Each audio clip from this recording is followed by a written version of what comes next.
Le désir de vengeance est un mal qui détruit des vies parmi les plus insoupçonnables. Des êtres brisés par un destin à un tel point qu'ils n'arrivent plus à discerner le bien du mal, tellement ils sont focalisés par l'objet de leur haine envers une personne, une ethnie, voire un système économique dans son intégralité. Leur esprit embrumé ne voit plus que le moyen d'apaiser leur colère en se servant d'un outil, aussi improbable soit-il, qui se trouve à leur portée, qu'il soit physique, psychologique ou magique. Quand ce n'est pas ce dernier qui se dresse sur leur chemin afin de leur apporter une solution au mal qui les ronge de l'intérieur, une solution qui n'en est pas une, car elle ne fait que creuser encore plus le fossé qui sépare la personne du rang d'être humain et la rapproche de celui de créature dénuée de toute compassion, incapable de réfléchir au mal donné et ses conséquences. C'est cette haine envers les habitants de sa ville qui a mené Liv à se perdre au plus profond de cette fosse de rancœur. Liv a toujours été, depuis sa naissance, une personne à part aux yeux d'une société qui considère la difformité comme une tarée n'ayant pas le droit d'exister, faisant la part belle au beau, au doué en toutes choses, au charismatique et autres qualités à ses yeux. Elle est née avec un corps qui la malmène chaque jour. Son squelette est décalé, lui procurant une gêne visible à tous. Entendez par là que la partie droite de son corps est plus basse que sa partie gauche, lui donnant des gestuels et une démarche disproportionnée, l'obligeant à boiter pour pouvoir se déplacer. Et ce n'est pas son seul problème. La nature ayant décidé qu'elle ne souffrait pas assez, son visage est également en décalage, son œil gauche est presque sortant, son nez est atrophilé, et elle a un bec de lièvre qui l'empêche de s'exprimer de manière aisée. Autant de raisons de détester ce qu'elle est par-dessus tout, se considérant comme un monstre qui n'a pas sa place parmi les autres. En tout cas, c'est ce que les autres, les normaux, tentent de lui faire comprendre à chaque fois qu'ils la croisent sur leur route. À force d'entendre les railleries de la plupart des habitants, Liv a fini par se persuader de ce fait, tout en gardant le secret espoir de faire payer les méchancetés de cette soi-disant caste de normalité envers elle. Combien de fois s'était retrouvée à terre par une bousculade forcée, ou encore recevant des objets divers, tels que des canettes de boisson, des cailloux, ou encore des crachats sur ses vêtements. Liv n'a jamais connu d'amour familial, ses parents l'ayant abandonnée très jeune, ne supportant pas d'avoir mis au monde une créature, selon leurs propres mots, telle qu'elle était. De ce fait, Liv a vécu au sein d'une église, le seul endroit acceptant ce qu'elle était, et ne portant aucun préjugé sur son aspect extérieur, sachant que l'intérieur était d'une beauté incomparable vis-à-vis de la cruauté des habitants de la ville. Pour échapper à l'ambiance malsaine de la ville, Liv se rendait souvent près des ruines de l'ancien moulin, le seul endroit où elle était vraiment emplie de sérénité. Le prêtre avait beau faire, elle sentait bien qu'il la regardait avec pitié malgré toute sa gentillesse, et c'était quelque chose de difficile à supporter à longueur de temps. Alors, cet endroit, elle s'y sentait vraiment bien, entourée de cette nature qui, elle, ne la jugeait pas sur son aspect. En plus de ça, dans 2 jours, c'était Halloween. Liv détestait cette fête. Pas pour son côté festif, bien au contraire. Voir les enfants dans leurs costumes de vampires, de monstres de Frankenstein, de fantômes ou de démons. Elle aimait beaucoup ça, tout comme les décorations, toutes aussi belles les unes que les autres. Mais Halloween l'avait fait souffrir de nombreuses fois. À cause des autres, la prenant pour cible ce jour-là, multipliant les farces encore plus que les autres jours, se disant sans doute que ce jour-là, il en avait le droit, et qu'après tout, elle n'était qu'un monstre qui n'était là que pour les divertir. Avec les années, Liv, qui aimait l'ambiance d'Halloween lorsqu'elle était plus jeune, avait fini par la détester. Parce qu'elle était devenue un symbole d'une souffrance encore plus grande que d'habitude. C'est pour toutes ces raisons que cet endroit était pour elle un havre de paix, son petit monde à elle où personne ne venait la déranger, car éloignée de la ville. Personne parmi les habitants n'y venait jamais, et c'était tant mieux. Mais aujourd'hui, il y avait quelque chose de différent. Il y a quelques jours, un glissement de terrain, bien que minime, avait modelé le paysage en se dressant devant elle. Les ruines du moulin s'étaient affaissées plus avant dans le sol, craquelant les pierres, le composant, et libérant quelque chose de caché dans son sein. Liv, de là où elle était, ne percevait pas bien, mais elle devinait par sa silhouette une sorte de lampe des temps anciens, telle qu'elle en avait lu dans les vieux livres de la bibliothèque de l'église où elle séjournait. Intriguée, elle s'approcha un peu plus des ruines, afin de savoir si ça voulait jouer d'un nouveau tour, ou s'il s'agissait bien d'une lampe. Arrivée sur place, elle ne put que constater que l'objet était bel et bien ce qu'elle avait cru percevoir. La lampe, alors qu'elle devait être enfermée entre les murs du vieux moulin depuis des temps immémoriaux, donnait l'impression d'être comme neuve. Elle l'a prise en main, fascinée par l'aura qui se dégageait de l'objet.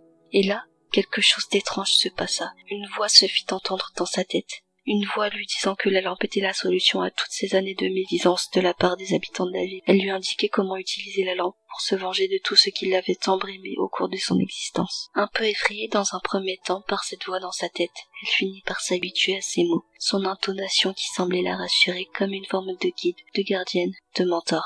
Un peu comme la conscience de Pinocchio, représentée par Jim Cricket. La voix lui expliqua le pouvoir de la lampe.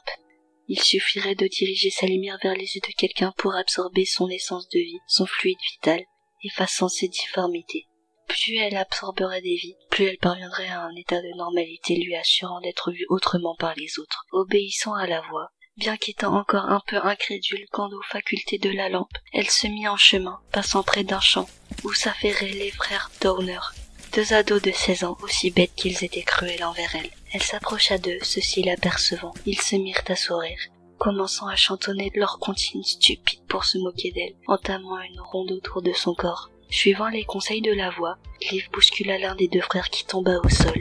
L'autre frère, voulant lui faire regretter son geste, se dirigea vers elle et, au même instant, Liv braqua la lumière de la lampe antique vers les yeux de son assaillant. Ce dernier stoppa net son avancée, comme pétrifié par la lumière de la lampe scintillant comme un feu de Saint-Elme. C'est alors qu'elle vit un spectacle incroyable. L'adolescent vieillissait à vue d'œil, alors qu'elle sentait dans le même temps les muscles de son corps se redresser comme par magie. Au bout de quelques minutes, il ne restait qu'un corps desséché de son ancien tortionnaire. L'autre frère, resté à terre, n'avait rien perdu de l'horrible spectacle et se rua à son tour vers Liv qui braqua à nouveau la lampe vers le 2e frère. Et là, le même miracle se produisit.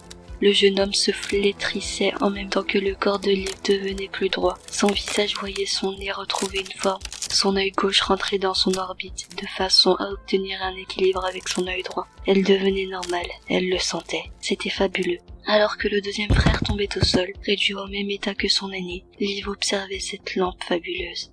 Elle fomentait un plan qui lui permettrait à la fois de se venger de tout ce qui l'avait blessé physiquement et moralement, et dans le même temps, qui lui assurerait de devenir une personne normale. L'action purificatrice de la lampe n'avait qu'un impact limité sur sa transformation. Il lui fallait plus de vie si elle voulait devenir totalement identique à la constitution des autres habitants. Et quoi de mieux qu'Halloween pour lui voler les vies qu'il lui offrirait, ce à quoi elle aspirait depuis si longtemps. Alors, elle rentra tranquillement vers l'église, attendant patiemment le jour qui lui permettrait de voir son rêve se réaliser, après avoir caché dans des buissons les corps des 2 adolescents, non sans les avoir au préalable cassés comme on brise les brindilles des bois. 2 jours passèrent, et le jour d'Halloween arriva. La ville était quelque peu en effervescence depuis hier. Le père des 2 garçons, ayant signalé la disparition de ses 2 fils de manière inexplicable, malgré le chagrin, il avait tenu à assurer de s'occuper des décorations, tel qu'il le faisait chaque année, en espérant avoir des nouvelles d'ici le reste de la journée. Liv profitait de la fête, qui commençait à se mettre en place pour viser ses prochaines proies. Les prenant à part, usant d'excuses futiles pour mieux les attirer, comptant sur leur propension à se moquer d'elle ce jour précis. Sans méfiance, chacun d'eux acceptèrent ses invitations, persuadés de passer un bon moment de rigolade en la parsemant de détritus ou d'eux, comme à leur habitude. Leur assurance signa leur père, faisant d'eux de nouvelles momies, offrant toujours plus de vie à Liv, qui voyait son corps se transformer de plus en plus, étonnant quelque peu ses proies suivantes, se demandant s'il s'agissait bien de la Liv qu'ils aimaient martyriser, tellement elle semblait différente physiquement. Après plusieurs dizaines d'opérations de ce type, Liv était aux anges en voyant son corps devenu parfait à ses yeux. Son rêve s'accomplissait. Désormais, elle n'était plus un monstre. Désormais, elle pouvait enfin vivre, porter de beaux vêtements. Elle serait acceptée par les autres. Peut-être même qu'elle pouvait connaître l'amour, quelque chose auquel elle avait renoncé depuis bien longtemps. Grâce au pouvoir de cette lampe, elle allait renaître. Elle avait tout pour être heureuse. Pourtant, depuis sa dernière victime lui ayant assuré les dernières modifications de son corps, elle sentait que quelque chose n'allait pas. Elle se sentait nauséeuse, comme si elle allait vomir tous les organes de son corps. Elle devenait pâle, presque blême. Ses jambes supportant mal le poids de son corps, elle tombait à genoux. Ses mains tremblaient, sa tête se faisait mal. Elle ressentait une douleur intense à la poitrine, comme si elle bouillait de l'intérieur. Puis, ce fut l'horreur. Sa main droite se désagrégeait, se boursouflant, prête à exploser sous l'effet d'un mal qu'elle ne comprenait pas. Ses jambes firent de même. Elle tenta d'interroger la voix à l'intérieur d'elle, mais celle-ci semblait avoir disparu, la laissant dans le désespoir le plus total. D'un coup, elle se souvenait d'une recommandation qu'elle avait négligée. Elle ne devait pas être trop gourmande sans en subir de graves conséquences. Dans les faits, une dizaine de personnes étaient suffisantes pour permettre à Liv d'avoir un corps normal. Mais Liv ne voulait pas se limiter à ça. Elle voulait un corps supérieur aux autres. Elle voulait les dominer, comme eux l'avaient dominé toutes ces années. Mais en faisant ça, elle avait causé sa propre perte. La voix l'avait avertie qu'en cas de surconsommation, Elle ne l'entendrait plus dans sa tête. Elle disparaîtrait et que la magie qui lui avait permis d'obtenir réparation disparaîtrait à son tour et que cela pourrait déstabiliser son corps tout entier. C'était exactement comme la voix avait dit.